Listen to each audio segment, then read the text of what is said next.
Hello everyone, today I'm going to teach you how to download Warzone on your PC. So, let's get started. So the first thing you need to do is go to Call of Duty's website, which is callofduty.com. Once you're here, hover over Games and click Warzone.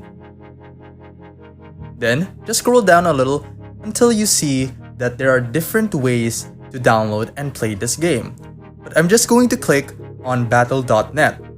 Once you click that, it will start downloading the Call of Duty setup file, so just save that on your computer.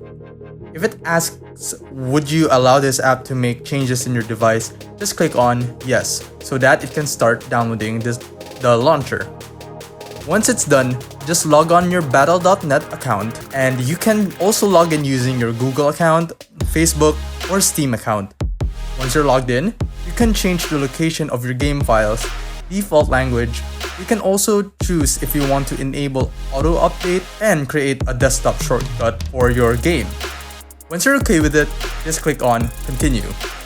Once you're here, just click on Warzone to get the latest version of Warzone. After that, just click start install. Then after you click that, the game will start installing, as you can see here. Once it's done installing, you can finally start playing the game.